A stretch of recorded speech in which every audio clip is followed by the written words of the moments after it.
নমস্কার বন্ধুরা, পিয়ালিস কিচেনে আপনাদের সকলকে স্বাগত। আমি আপনাদের সঙ্গে পিয়ালি।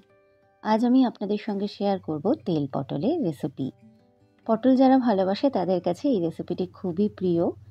এছাড়াও দুপুরে গরম ভাতের সঙ্গে কিংবা রাতে রুটির সঙ্গে এই তেল পটলের রেসিপি জাস্ট জমে যায়। তাহলে চলুন শুরু করা যাক আজকের রেসিপি। প্রথমে 8টা বড় সাইজের পটল এমনভাবে খোসা ছাড়িয়ে নিয়েছি, সম্পূর্ণ খোসা ছাড়াইনি, ও তার দুদিকে এমনভাবে একটুখানি চিড়ে নিয়েছি। মাঝখানটায়ও একটা দুটো কাট দিয়ে নিয়েছি, এর ফলে ভেতরে মশলাগুলো ঢুকতে সুবিধা হবে। এবার আমরা চলে যাব নেক্সট স্টেপে। আমাদের একটা মশলার পেস্ট তৈরি করতে হবে। তার জন্য একটি মিক্সিং জারে একটা মাঝারি সাইজের পেঁয়াজ টুকরো করে কেটে নিয়েছি, একটা মাঝারি সাইজের টমেটো দানাগুলো ফেলে টুকরো করে কেটে নিয়েছি, দুটো কাঁচা লঙ্কা, ঝালটা আপনারা আপনাদের স্বাদ অনুযায়ী অ্যাড করতে পারেন, ও 1 ইঞ্চি আদা টুকরো করে নিয়েছি, 4টে মাঝারি সাইজের রসুনের কোয়া নিয়ে নিয়েছি। রসুনটা কিন্তু এই রান্নায় কম লাগে। এবার আমি একটা স্মুথ পেস্ট তৈরি করে নেব। আমার এখানে পেস্টটা তৈরি হয়ে গেছে। পেস্টটা তৈরি করতে কিন্তু আমার এক্সট্রা করে কোনো জল লাগেনি, তবে আপনাদের যদি প্রয়োজন হয় তাহলে আপনারা 2 টেবিল স্পুন মতো জল অ্যাড করে নিতে পারেন। এবার একটা প্যান বা কড়াইয়ে আমি 2 থেকে 3 টেবিল স্পুন মতো সর্ষের তেল বা মাস্টার্ড অয়েল নিয়ে নিলাম। তেলটাকে খুব ভালো করে গরম করে নেব যতক্ষণ না পর্যন্ত তেলের কাঁচা গন্ধ চলে যায়। তেলটা ভালো মতো গরম হয়ে গেলে এর মধ্যে অ্যাড করে দেব কেটে রাখার পটলগুলো।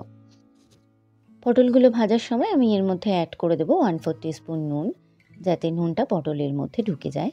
এবার লো টু মিডিয়াম ফ্লেমে ভালো করে উল্টে পাল্টে পটলগুলোকে হালকা ব্রাউন কালার করে ভেজে নেব। এছাড়াও 2 মিনিটের জন্য ঢাকা দিয়ে এটাকে ভালো করে ভেজে নিতে হবে, যাতে এটা হাফ ডান বা হাফ সেদ্ধ হয়ে যায়।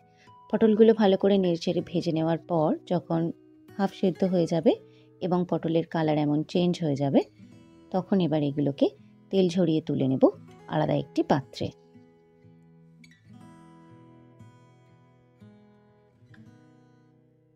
পটলগুলো ভাজা হয়ে গেছে, এবার আমি এগুলোকে তেল ঝরিয়ে তুলে নেব আলাদা একটি পাত্রে। এবার ওই তেলেই আমি বাকি রান্নাটা করব, তবে আপনাদের যদি তেলটা কমে গিয়ে থাকে সেক্ষেত্রে আপনারা আরও 1 থেকে 2 টেবিল স্পুন মতো তেল অ্যাড করে নিতে পারেন।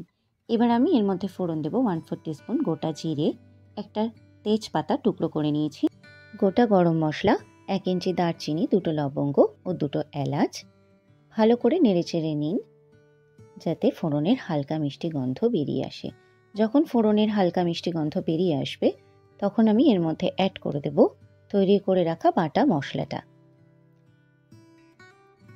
এবার লো টু মিডিয়াম ফ্লেমে মশলাটাকে খুব ভালো করে কষিয়ে নেব যতক্ষণ না পর্যন্ত মশলার কাঁচা গন্ধ চলে যায় ও মশলা থেকে তেল বেরিয়ে আসে। মশলাটাকে 2 থেকে 5 মিনিট মতো নাড়াচাড়া করার পর যখন মশলার থেকে এমন তেল বেরিয়ে আসবে তখন এর মধ্যে অ্যাড করে দেব 1 টিস্পুন হলুদ গুঁড়ো, 1 টিস্পুন জিরে গুঁড়ো, 1 টিস্পুন ধনে গুঁড়ো, 1 টিস্পুন কাশ্মীরি লঙ্কার গুঁড়ো। আমি যেহেতু কাঁচা লঙ্কা এর মধ্যে অ্যাড করেছি তাই আমি এর মধ্যে শুকনো লঙ্কা গুঁড়ো অ্যাড করলাম না। যদি আপনাদের পছন্দ হয় সেক্ষেত্রে আপনারা 1 টিস্পুন শুকনো লঙ্কা গুঁড়ো অ্যাড করতে পারেন। যাতে গুঁড়ো মশলাগুলো পুড়ে না যায় কষাবার সময়, তাই আমি এর মধ্যে আরও অ্যাড করলাম সামান্য একটু জল, যাতে মশলাটা কষাতে সুবিধা হয়।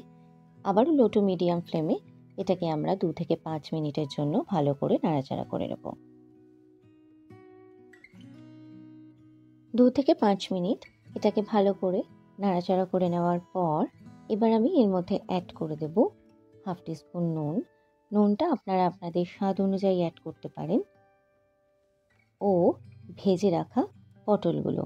গ্যাসের ফ্লেম একেবারে লোতে করে দিয়ে পটলগুলোকে মশলার সঙ্গে ভালো করে কষিয়ে নিন, যাতে পটলের ভেতর মশলাগুলো ভালো মতো ঢুকে যায়।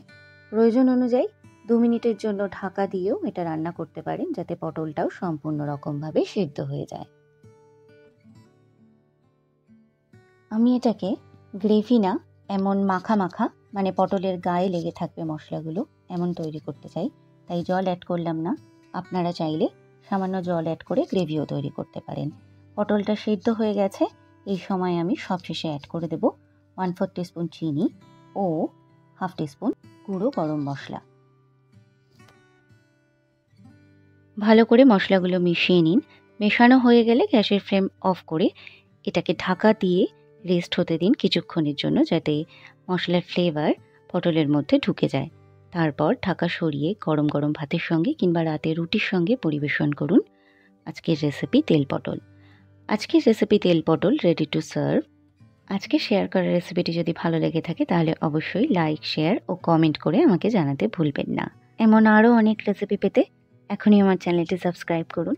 তাহলে চলে আসবো আবার নতুন একটি রেসিপি নিয়ে নতুন একটি পর্বে। ততক্ষণ পর্যন্ত টাটা।